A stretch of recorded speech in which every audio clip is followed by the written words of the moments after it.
Finance minister Nirmala Sitharaman 9th consecutive டைமா union பட்ஜெட்டை இன்னைக்கு பார்லிமெண்ட்ல பிரசன்ட் பண்ணாங்க. இந்த பட்ஜெட்ல என்னெல்லாம் அனௌன்ஸ் பண்ணாங்க, எந்த ப்ராடக்ட்லாம் கம்மி ஆகுதுன்னு பார்க்கலாம். அதுக்கு முன்னாடி அரண்ஸ்ரீ சேனலை சப்ஸ்கிரைப் பண்ணுங்கன்னா சப்ஸ்கிரைப் பண்ணிடுங்க. இந்தியாவில் நான் கம்யூனிகபிள் டிசீஸ் ஆன கேன்சர், டயாபெட்டிஸ்லாம் இன்க்ரீஸ் ஆகுறதுனால அந்த டிசீஸ்க்கான மெடிசன் ஃபாரின் கண்ட்ரீஸ்லேருந்து இந்தியாவுக்கு இம்போர்ட் பண்ணுறாங்க. அதோட காஸ்ட் அதிகமாக இருக்கிறதுனால நிறைய பேர்னால அதை அஃபோர்ட் பண்ண முடியல.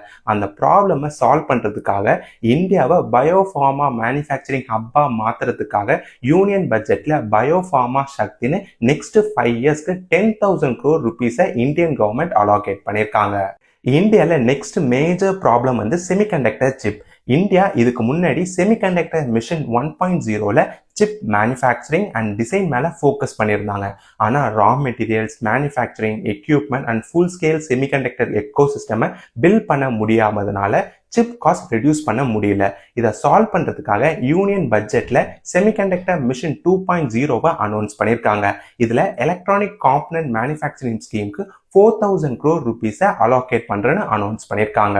China rare earth material export ரூலை ரெஸ்ட்ரிக்ட் பண்றதுனால சைனா டிபெண்டன்சியை குறைக்கணும்னு ரேர் எர்த் காரிடர்ஸை ஒடிசா, கேரளா, ஆந்திர பிரதேஷ் அண்ட் தமிழ்நாட்டில் எஸ்டாப்ளிஷ் பண்றோம்னு அனௌன்ஸ் பண்ணியிருக்காங்க. இந்தியாவில் இன்ஃப்ராஸ்ட்ரக்சர் டெவலப்மெண்ட் ப்ராஜெக்ட்க்கு தேவையான மிஷினரி, டூல்ஸ் அண்ட் கன்ஸ்ட்ரக்ஷன் எக்யூப்மெண்ட்ஸ்க்கு ஃபாரின் கண்ட்ரிஸ் தான் நம்ம அதிகமாக டிபெண்ட் பண்ணுறோம். இந்தியா இம்போர்ட் டிபெண்டன்சினால காஸ்ட்டும் இன்க்ரீஸ் ஆகுது, சப்ளையும் டிலே ஆகுது. இதை ரெடியூஸ் பண்ணுறதுக்காக டொமஸ்டிக் மேனுஃபேக்சரிங்கை ஸ்ட்ரென்த் பண்ணுற நோக்கத்தோட யூனியன் பட்ஜெட்ல கவர்மெண்ட் நியூ ஸ்கீம்ஸை அனௌன்ஸ் பண்ணியிருக்காங்க.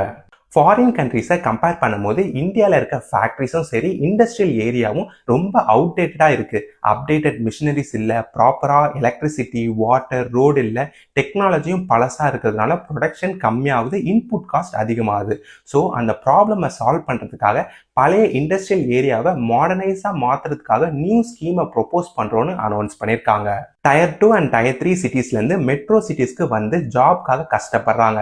அதை சால்வ் பண்ணுற விதமாக 5 lakh பீப்புள் மேலே இருக்க Tier 2 அண்ட் Tier 3 சிட்டிஸில் இன்ஃப்ராஸ்ட்ரக்சரை டெவலப் பண்ணி இண்டஸ்ட்ரியை அட்ராக்ட் பண்ணி அதில் ஜாப் ப்ரொவைட் பண்ணுறதுக்காக யூனியன் பட்ஜெட்டில் பப்ளிக் கேபிட்டல் எக்ஸ்பெண்டிச்சரை 12.2 lakh crore இன்க்ரீஸ் பண்ணியிருக்காங்க. நெக்ஸ்ட், இந்தியாவுக்கு மட்டும் ப்ராப்ளம் இல்லை, இது வேர்ல்டு லெவலில் ப்ராப்ளமாக இருக்கிறது. பவர் பிளான்ட், ஸ்டீல் இண்டஸ்ட்ரியிலேருந்து ப்ரொடியூஸ் ஆகிற கார்பன் டை ஆக்சைடுனால குளோபல் வார்மிங், கிளைமேட் சேஞ்ச், அக்ரிகல்ச்சர்லாம் அஃபெக்ட் ஆகுது. ஸோ இதை சால்வ் பண்ணுறதுக்காக carbon capture utilisation and storage scheme union பட்ஜெட்ல ப்ரொபோஸ் பண்ணியிருக்காங்க. இது ரொம்ப காஸ்ட்லியஸ்ட் டெக்னாலஜி.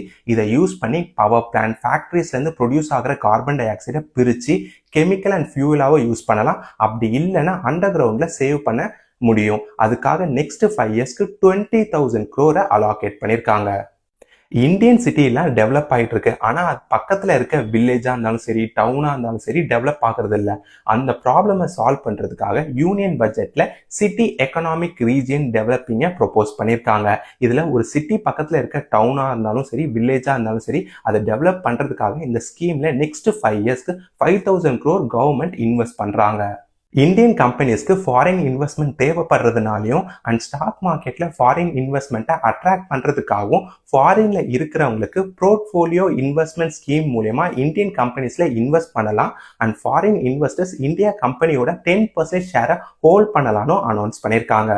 குளோபல் லெவலில் யோகா அண்ட் ஆயுர்வேதா டிமாண்ட் இருக்கிறதுனாலையும் ஃபாரினர்ஸை இந்தியாவுக்கு அட்ராக்ட் பண்ணுறதுக்கும் மெடிக்கல் சர்வீஸை ப்ராப்பராக ப்ரொவைட் பண்ணணும் அண்ட் மெடிக்கல் வேல்யூ டூரிசமை ப்ரொமோட் பண்ணுறதுக்காக செப்பரேட் ஸ்கீமை கொண்டு வருவோன்னு யூனியன் பட்ஜெட்டில் அனௌன்ஸ் பண்ணியிருக்காங்க. குளோபல் லெவலில் அனிமேஷன், விஎஃப்எக்ஸ், கேமிங்க்கு டிமாண்ட் அதிகமாக இருக்குது. ஆனால் இந்தியாவில் அந்த ஃபீல்டுக்கு தேவையான ஸ்கில்டு ப்ரொஃபஷனல்ஸ் கம்மியாக இருக்காங்க. இந்த ஸ்கில் கேப்பை ஃபில் பண்ணுறதுக்காக யூனியன் பட்ஜெட்டில் கவர்மெண்ட் ஸ்கூல் அண்ட் காலேஜ் லெவலில் கண்டென்ட் கிரியேட்டர் லேப் செட் பண்ணி ஸ்டூடெண்ட்க்கு ட்ரைனிங் அண்ட் சப்போர்ட் கொடுக்குறோன்னு ப்ரொப்போஸ் பண்ணியிருக்காங்க. இந்தியாவில் நிறைய டூரிஸ்ட் ஸ்பாட் இருக்கு, ஆனால் ப்ராப்பரான கைடு இல்லை அண்ட் ஹாஸ்பிட்டாலிட்டி சர்வீஸும் ப்ராப்பராக இல்லாததுனால யூனியன் பட்ஜெட்ல கைட் அப்ஸ்கில் பண்ணவும் அண்ட் டூரிஸ்ட் ஸ்பாட்டை டெவலப் பண்றோன்னு அனௌன்ஸ் பண்ணியிருக்காங்க. குளோபல் லெவலில் கோகனட், கேஷ்யூ, கொக்கோ அண்ட் சாண்டல்வுட்டுக்கு ஹை டிமாண்ட் இருக்கிறதுனால low cost and high productivity அக்ரிகல்ச்சரை ப்ரொமோட் பண்ணும் நோக்கத்தோட வேல்யூ ஆடிஷனை இம்ப்ரூவ் பண்ண யூனியன் பட்ஜெட்ல கோகனட் ப்ரொடக்ஷன் ஸ்கீமை அனௌன்ஸ் பண்ணியிருக்காங்க. இதோட சேர்த்து கேஷ்யூ, கொக்கோ அண்ட் சாண்டல்வுட் ப்ரொடக்ஷனுக்கு சிமிலர் சிமிலர் இனிஷியேட்டிவை ப்ரொபோஸ் பண்ணியிருக்காங்க.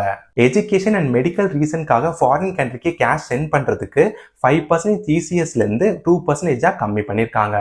வேர்ல்டு வைடா ஏஐ அண்ட் டேட்டா சென்டருக்கு டிமாண்ட் அதிகமா இருக்கிறதுனால கிளவுட் சர்வீஸ் கம்பெனிஸ் 2047 வரைக்கும் டாக்ஸ் பே பண்ண வேண்டாம்னு யூனியன் பட்ஜெட்ல அனௌன்ஸ் பண்ணியிருக்காங்க. பைபேக் ஷேர்ல கிடைக்கிற ப்ராஃபிட் அமௌண்ட்டுக்கு கேபிட்டல் கெயின் டாக்ஸ் இருக்கு. லோன் எடுத்து ஷேர் ஆர் மியூச்சுவல் ஃபண்ட்ல இன்வெஸ்ட் பண்ணினா அந்த லோன் இன்ட்ரெஸ்ட்டை இப்போ டாக்ஸ்ல டிடக்ட் பண்ண முடியாது. இந்த பட்ஜெட்டை பத்தி நீங்க என்ன நினைக்கிறீங்கன்னு கமெண்ட்ல சொல்லுங்க. Follow for daily updates.